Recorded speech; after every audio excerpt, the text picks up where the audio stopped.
പാനൂരിൽ കൂടുതൽ സ്റ്റീൽ ബോംബുകൾ കണ്ടെടുത്തു. മതിലിലും കുറ്റിക്കാടുകളിലും ഒളിപ്പിച്ച നിലയിലാണ് ബോംബുകൾ കണ്ടെടുത്തത്. വിവരങ്ങളുമായി ഇപ്പോൾ നിതിൻ പ്രഭാകരൻ ഞങ്ങളുടെ പ്രതിനിധി ചേരുകയാണ്. നിതിൻ, ഇന്നലെ ബോംബ് സ്ഫോടനത്തിൽ നിരവധി പേർക്ക് പരിക്കേറ്റിരുന്നു. ഈ ഒരു സാഹചര്യത്തിൽ കൂടിയുള്ള പരിശോധനകളിലാണോ കൂടുതൽ ബോംബുകൾ കണ്ടെടുത്തത്? എന്തൊക്കെയാണ് പാനൂരിൽ നിന്നുള്ള വിവരം?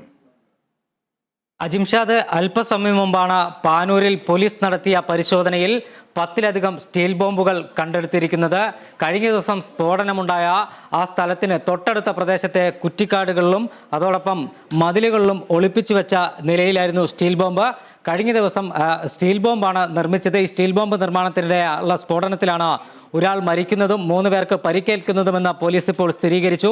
ഇവിടെ നിന്നും പഴകിയ ആണി, കുപ്പിച്ചില്ല് ഉൾപ്പെടെ സ്റ്റീൽ ബോംബ് നിർമ്മിക്കാൻ ഉപയോഗിക്കുന്ന സാധന സാമഗ്രികളും അന്വേഷണ സംഘം കണ്ടെത്തിയിട്ടുണ്ട്. ഈ കേസിൽ പിടിയിലായ ഒരു പ്രതിയെയും കൊണ്ട് അന്വേഷണ സംഘം നടത്തിയ പരിശോധനയിലാണ് മറ്റ് സ്റ്റീൽ ബോംബുകൾ കണ്ടെടുത്തത്. എന്തായാലും പാനൂർ മേഖലയിൽ വളരെ കർശന സുരക്ഷയാണ് ഇപ്പോൾ പോലീസിന്റെ ഭാഗത്തുനിന്നും ഒരുക്കിയിരിക്കുന്നത്. വലിയ ഒരു സ്ഫോടനം നടത്താനുള്ള തയ്യാറെടുപ്പിലാണ് ഇത്തരത്തിൽ കൂടുതൽ സ്റ്റീൽ ബോംബുകൾ നിർമ്മിച്ചതെന്നാണ് അന്വേഷണ സംഘത്തിന്റെ ഒരു വിലയിരുത്തൽ. കൂടുതൽ ബോംബുകൾ മറ്റെവിടെയെങ്കിലും ഒളിപ്പിച്ച് വെച്ചിട്ടുണ്ടോ തുടങ്ങിയ കാര്യങ്ങളെല്ലാം തന്നെ അന്വേഷണ സംഘം പരിശോധിക്കുമെന്നാണ് നമുക്കിപ്പോൾ മനസ്സിലാക്കാൻ കഴിയുന്നത്. കൂത്തുപറമ്പ് ACPയുടെ നേതൃത്വത്തിലാണ് ഇപ്പോൾ അന്വേഷണം പുരോഗമിക്കുന്നത്. ജില്ലാ പോലീസ് കമ്മീഷണർ ഉൾപ്പെടെയുള്ള ഉദ്യോഗസ്ഥരും ഇതിന് മേൽനോട്ടം വഹിക്കുന്നുണ്ട്. ഇപ്പോൾ 10-ലധികം സ്റ്റീൽ ബോംബുകൾ പിടിച്ചെന്നാണ് ഏറ്റവും ഒടുവിലായി പുറത്തു വരുന്ന റിപ്പോർട്ട്. കൂടുതൽ ബോംബുകൾ മറ്റെവിടെയെങ്കിലും സൂക്ഷിച്ചു വെച്ചിട്ടുണ്ടോ, മറ്റെവിടെയെങ്കിലും ബോംബ് നിർമ്മാണ പ്രവർത്തനങ്ങൾ നടത്തുന്നുണ്ടോ തുടങ്ങിയ കാര്യങ്ങളെല്ലാം തന്നെ അന്വേഷണ സംഘം പരിശോധിക്കും. ഇന്ന് 4 പേരെയാണ് അന്വേഷണ സംഘം പിടികൂടിയത്. ഇവരെ വിശദമായി ചോദ്യം ചെയ്യുന്നതിലൂടെ ഇതുമായി ബന്ധപ്പെട്ട ഒരു നിർണായക വിവരങ്ങൾ ലഭിക്കുമെന്ന പ്രതീക്ഷയും അന്വേഷണ സംഘം പങ്കുവെക്കുന്നുണ്ട്.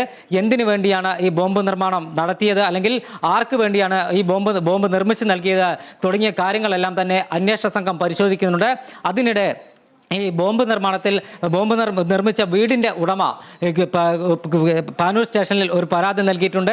തൻ്റെ നിർമ്മാണം നടക്കുന്ന പുരയിടത്തിൽ അതിക്രമിച്ച് കയറി തൻ്റെ അനുവാദമില്ലാതെ ബോംബ് നിർമ്മിച്ചു. ഇതുമായി ബന്ധപ്പെട്ട് കൃത്യമായ അന്വേഷണം നടത്തി കുറ്റക്കാരെ പുറത്തു കൊണ്ടുവരണമെന്നാവശ്യപ്പെട്ടാണ് ഈ വീടിൻ്റെ ഉടമ രാധ പാനൂർ പോലീസിൽ പരാതി നൽകിയത്. പാനൂർ പെരിങ്ങളം ഇൻസ്പെക്ടർമാരുടെ നേതൃത്വത്തിലാണ് പോലീസ് സംഘം സ്ഥലത്ത് ക്യാമ്പ് ചെയ്യുന്നത്. കൂടാതെ ഞാൻ നേരത്തെ സൂചിപ്പിച്ചതുപോലെ കൂത്തുപറമ്പ് ACPയുടെ നേതൃത്വത്തിലാണ് അന്വേഷണം നടക്കുന്നത്. അജിംഷാദ്.